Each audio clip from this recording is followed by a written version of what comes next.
North కొరియాలో అమ్మాయిలకు ఉండే రూల్స్, అబ్బాయిలు పాటించవలసిన లాస్ ఏంటి? నార్త్ కొరియాని ఎందుకు కొంతమంది భూమిపై ఉన్న నరకం అంటారు? ఈ దేశంలో ఉన్న ప్రజలకు అసలు ఫ్రీడమ్ అంటే ఏంటో కూడా తెలియదు. నార్త్ కొరియాలో బ్రతకాలి అంటే కొన్ని రూల్స్, రెగ్యులేషన్స్, లాస్ ఉంటాయి. ప్రజలకు ఈ రూల్స్ ఇష్టం ఉన్నా లేకున్నా చచ్చినట్టు పాటించాలి. ఎవరైనా ధైర్యం చేసి రూల్స్ పాటించకపోతే వాళ్లకు శిక్ష కఠినంగా ఉంటుంది. నార్త్ కొరియా గురించి సింపుల్ గా చెప్పాలంటే కేజీఎఫ్ సినిమాలో ఎలా అయితే ప్రజలు గరుడ చేతిలో ఉంటారో అలానే కిమ్ జాంగ్ అన్ చేతిలో నార్త్ కొరియా ప్రజలు ఉంటారు. ఇప్పుడు మనం నార్త్ కొరియాలో ఉండే వింత రూల్స్ అండ్ కొన్ని లాస్ గురించి తెలుసుకుందాం. నార్త్ కొరియాలో ఆస్తులకు సంబంధించిన గొడవలు అస్సలు ఉండవు.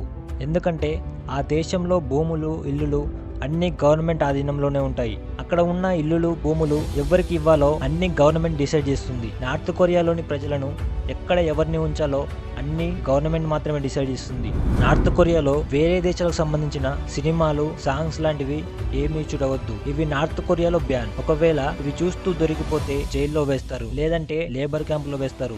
కొన్నిసార్లు అందరి ముందు ఉరిదీస్తారు. అలా అయినా ప్రజలు భయపడి ఆ పని చేయకుండా ఉంటారని. నార్త్ కొరియాలో హెయిర్ స్టైల్స్ కూడా కొన్ని రూల్స్ ఉన్నాయి. అక్కడ గవర్నమెంట్ అప్రూవ్ చేసిన హెయిర్ స్టైల్స్ మాత్రమే చేసుకోవాలి. అక్కడ గవర్నమెంట్ అఫీషియల్ గా 28 హెయిర్ స్టైల్స్ అప్రూవ్ చేసింది. అందులో 10 అబ్బాయిలకి, 18 అమ్మాయిలకి. అబ్బాయిల హెయిర్ స్టైల్స్ షార్ట్ గా ఉండాలి, 2 ఇంచులు మాత్రమే ఉండాలి. 50 ఏళ్లు దాటిన మగవారికి 3 ఇంచుల వరకు అలో చేస్తారు. అమ్మాయిల విషయానికి వస్తే పెళ్లైన వాళ్ళు కొంచెం షార్ట్ గా ఉంచుకోవాలి, పెళ్లి కాకపోతే కొంచెం పొడుగా ఉంచుకున్నా అలో చేస్తారు. నార్త్ కొరియా ప్రజలు ఒక స్టేట్ నుండి ఇంకో స్టేట్ కి వెళ్లాలన్నా, ఒక సిటీ నుండి ఇంకో సిటీకి వెళ్లాలన్నా పర్మిషన్ మాత్రం తప్పకుండా తీసుకోవాలి. ఒకవేళ ఎలాంటి పర్మిషన్ లేకుండా వెళ్లాలని చూస్తే సెక్యూరిటీ చెక్ పాయింట్స్ ఉంటాయి. ఇక్కడ తప్పకుండా పట్టుకొని శిక్ష వేస్తారు. అక్కడ నార్మల్ ప్రజలకు ఒక దేశం నుండి ఇంకో దేశం వెళ్లడం అనేది ఇంపాసిబుల్. నార్త్ కొరియాలో గవర్నమెంట్ చేస్తున్న దౌర్జన్యాలు ప్రశ్నించడానికి మీడియా ఉంటుందా అంటే అది కూడా గవర్నమెంట్ చేతిలోనే ఉంటుంది. అక్కడ న్యూస్ ఛానల్స్, న్యూస్ పేపర్స్ అన్ని కంట్రోల్ చేసేది గవర్నమెంటే. సో అక్కడ ప్రభుత్వానికి నచ్చింది ప్రింట్ చేస్తుంది, వాళ్ళకు నచ్చిన విషయాలు చెప్పుకుంటారు న్యూస్ లో. నార్త్ కొరియాలో అత్యంత కఠినమైన శిక్ష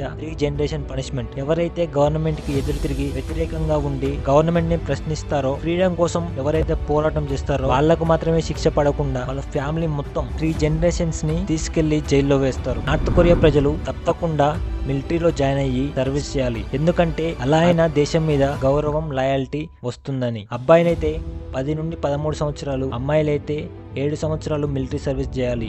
నార్త్ కొరియాలో డెనిమ్ జీన్స్ ని బ్యాన్ చేశారు. ఎందుకంటే అది అమెరికన్ ట్రెడిషన్ అని నార్త్ కొరియా బ్యాన్ చేసింది. అలాగే టీ షర్ట్స్ పైన గ్రాఫిక్స్ లేదా ఎలాంటి స్లోగన్స్ కూడా ప్రింట్ చేసుకోకూడదు. నార్త్ కొరియాలో లేబర్ క్యాంప్స్ అనేవి చాలా కామన్. ఎవరైనా చిన్న తప్పు చేసినా కూడా వాళ్ళని అరెస్ట్ చేసి తీసుకెళ్లి లేబర్ క్యాంప్ లో వేస్తారు. లేబర్ క్యాంప్ లో వేసిన వాళ్ళతో ఉచితంగా పని చేయించుకుంటారు. నార్త్ కొరియాలో అమ్మాయిల లైఫ్ అనేది చాలా కఠినంగా ఉంటుంది. లేబర్ క్యాంప్స్ లో ఉండే అమ్మాయిలకైతే ఇంకా ఘోరంగా ఉంటుందని చెప్పొచ్చు. అక్కడ ఉండే పోలీసులు, గార్డ్స్ చాలా క్రూరంగా ప్రవర్తిస్తారు అమ్మాయిలతో. ఇవే కాకుండా నార్త్ కొరియాలో చాలా కఠినమైన శిక్షలు, చాలా కఠినమైన రూల్స్, రెగ్యులేషన్స్ చాలా ఉన్నాయి. అవన్నీ నెక్స్ట్ వీడియోలో కవర్ చేసుకుందాం. నార్త్ కొరియాలో పుట్టినందుకు మీరు ఎలా ఫీల్ అవుతున్నారో మీ అభిప్రాయాన్ని కమెంట్ చేయండి.